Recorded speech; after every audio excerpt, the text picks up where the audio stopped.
Varnick leaned back in his worn but comfortable chair in the corner of the bar, feeling the familiar creak of old leather. This was his favorite spot on the bustling space station orbiting the planet Voris Prime. From here, he could watch the myriad of alien races come and go, sharing stories, striking deals, and sometimes seeking his wisdom. Varnick was an ancient spacer, his knowledge of the sector unparalleled. He had traveled to nearly every system and planet in his 200 galactic years. Young spacers often approached him for tales of his adventures, but Varnick had grown tired of wandering. He had found solace in this station, where he could observe the galaxy in motion without having to partake in its endless journeys. Varnick's peaceful evening was interrupted by a tall insectoid alien. The creature towered over him, at least 3 meters tall, with 4 spindly arms and a chitinous exoskeleton that gleamed under the bar's dim lights. Its compound eyes glimmered with an unplaceable familiarity. "You are Varnick of the Venari," the alien stated, its voice a clicking, buzzing sound. Varnick squinted up at the alien before responding, "I am." "And you are?" "I am Zor of the Zenari," the alien replied. "Ah, the Zenari." Varnick's memory clicked into place. The Zenari were a reclusive race from the edge of the galaxy, rarely seen without their exosuits. They had a reputation for their fierce territoriality and martial prowess, having carved out a significant domain over the last few decades. Without waiting for an invitation, Zor sat down next to Varnick. "I have heard you know much about this sector," Zor said, his tone straightforward. "Yes, I do," Varnick replied, curious where this conversation was leading. "Good. You will come with me," Zor said bluntly. Taken aback, Varnick asked, "Why would I do that?" "To meet my leaders." "You will be well compensated," Zor assured him. Varnick considered this. Payment always changed things. "And where exactly are we going?" "Compartment 12, Level 3, Zor replied. So they were on the station, Varnick mused. "Lead on." They walked through the bustling corridors of the station for about 15 minutes before arriving at the compartment. When the door opened, Varnick was surprised to see a room filled with Zenari. There were about a dozen of them, and Varnick quickly deduced that half were guards. Unlike Zor, these Zenari wore elaborate robes and ceremonial armor. Zor bowed to one of the Zenari. "This is Varnick of the Venari, as requested, Your Grace." A Zenari stepped forward, their exoskeleton adorned with intricate patterns and jewels. "I am Arixa, High Matriarch of the Zenari." "Thank you for coming, Varnick." Varnick bowed slightly. "It is an honor, High Matriarch." Arixa gestured for Varnick to sit. "We require your extensive knowledge of this sector, Varnick. We are embarking on a new campaign and need information on the races we might encounter, their strengths, their alliances, and their vulnerabilities." Varnick felt a chill. "You're planning a conquest?" Arixa nodded.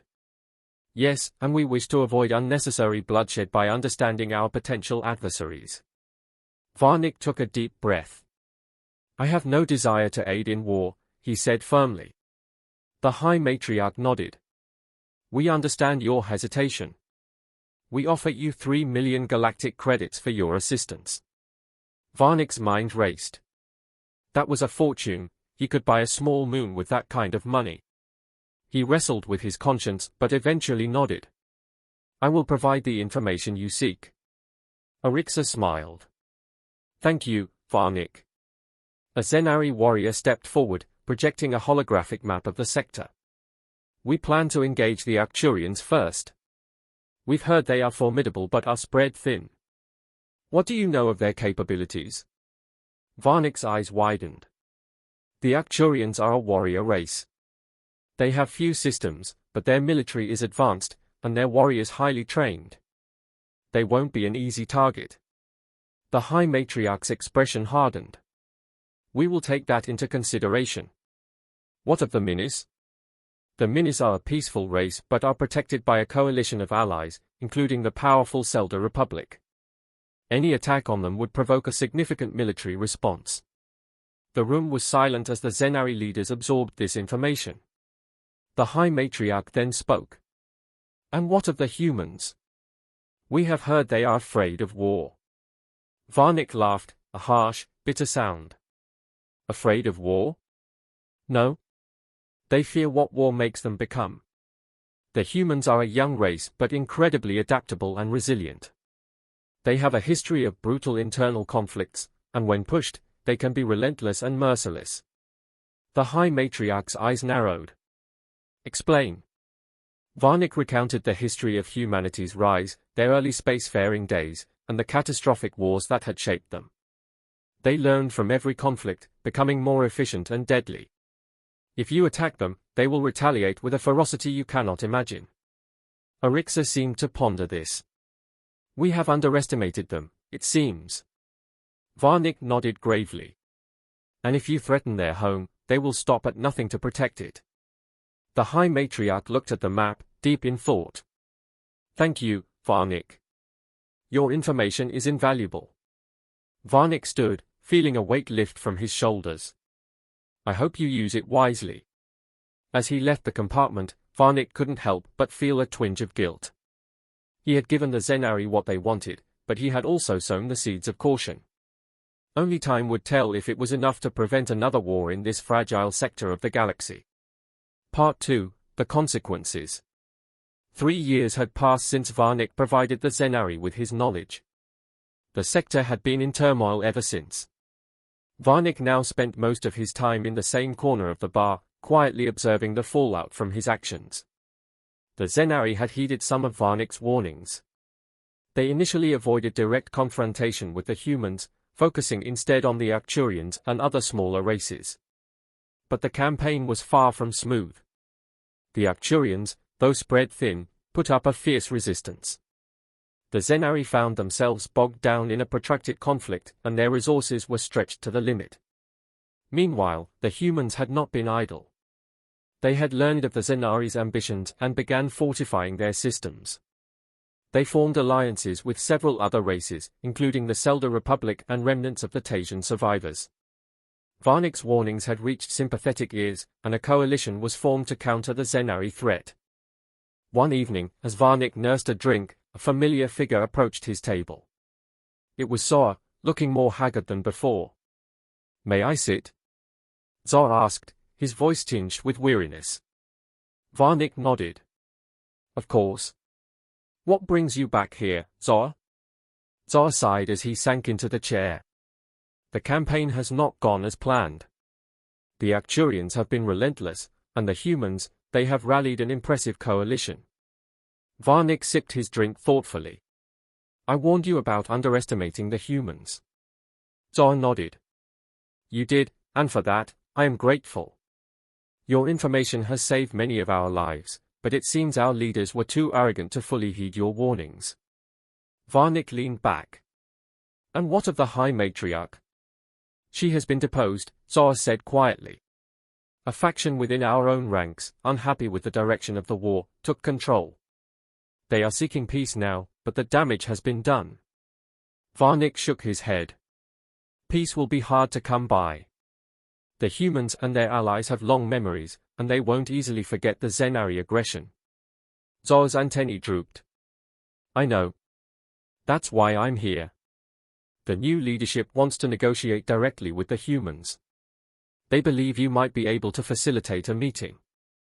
Varnick raised an eyebrow. Me? Why would they think I can help? Because you understand them, Zor replied. You know their history, their mindset. We need someone who can speak to them on our behalf, someone they might listen to. Varnick considered this for a moment. He had no love for war and had always regretted the role he played in the Zenari's initial plans. I'll see what I can do, he finally said, but I make no promises. The humans are not easy to sway. Part 3, Negotiations. A week later, Varnick found himself aboard a human diplomatic vessel, the Serenity. The ship was sleek and functional, a testament to human engineering. He was escorted to a meeting room where representatives from the human coalition awaited. The lead diplomat, Ambassador Morgan, was a stern-faced woman with sharp eyes that seemed to pierce through any facade. Varnick of the Venari, she greeted him. We've heard much about you. Varnick bowed slightly. Ambassador Morgan, thank you for agreeing to this meeting. Morgan gestured for him to sit. We understand you have a proposal from the Zenari. Varnick took a deep breath. Yes. The new Zenari leadership seeks peace. They realize the mistake of their previous aggression and wish to negotiate terms. Morgan's expression remained unreadable. And why should we trust them? The Zenari have caused untold suffering and chaos in this sector. They are desperate, Varnick replied. Their internal strife has weakened them significantly. They know they cannot win this war, and they fear total annihilation. They are willing to make significant concessions to end the conflict. Morgan leaned back, her eyes never leaving Varnick's. What kind of concessions? Territorial withdrawals, reparations, and disarmament, Varnick listed.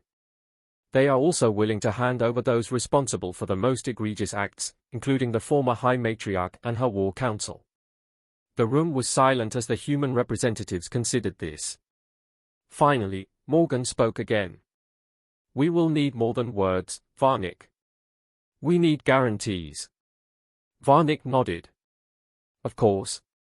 The Zenari are prepared to establish a neutral zone monitored by the Selda Republic and other neutral parties. They will also open their borders to inspections and peacekeeping forces. Morgan exchanged glances with her colleagues. This is a start, but it will take time to build trust. We will agree to preliminary talks, but the Zenari must show good faith by beginning immediate withdrawals from contested systems. I will convey your terms, Varnick said, and thank you for giving them this chance. Part 4, The Aftermath. Months passed, and slowly the sector began to stabilize.